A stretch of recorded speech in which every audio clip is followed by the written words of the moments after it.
পাচ্ছ আমার পরনে রয়েছে লাল পাড় শাড়ি আর রয়েছে কিছু মানে গোল্ডেন গয়না।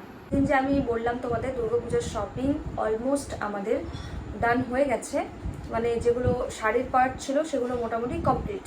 তো চলো তোমাদের সাথে আমি শেয়ার করি যে এবার দুর্গাপুজোর জন্য আমরা কি ধরনের শাড়ি কিনলাম গিফট পারপাসের জন্য বা নিজের জন্য তো সেরকমভাবে কেনা হয়নি, গিফট পারপাসে কি শাড়ি কিনলাম সেটাই তোমাদেরকে আজকে আমি দেখাবো।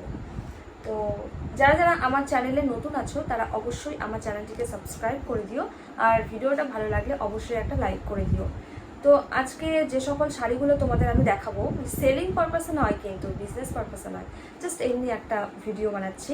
তো ফার্স্টলি আমাকে কেমন লাগছে বলো, তোমরা কিন্তু আমাকে কমেন্ট করে জানাবে। আর এই জুয়েলারিটা আমি একদম ফার্স্ট টাইম পরলাম, কেনার পরে আর পরা হয়নি। আর এই যে রিংটা দেখতে পাচ্ছ, যারা আমার রেগুলার ব্লগ দেখো তারা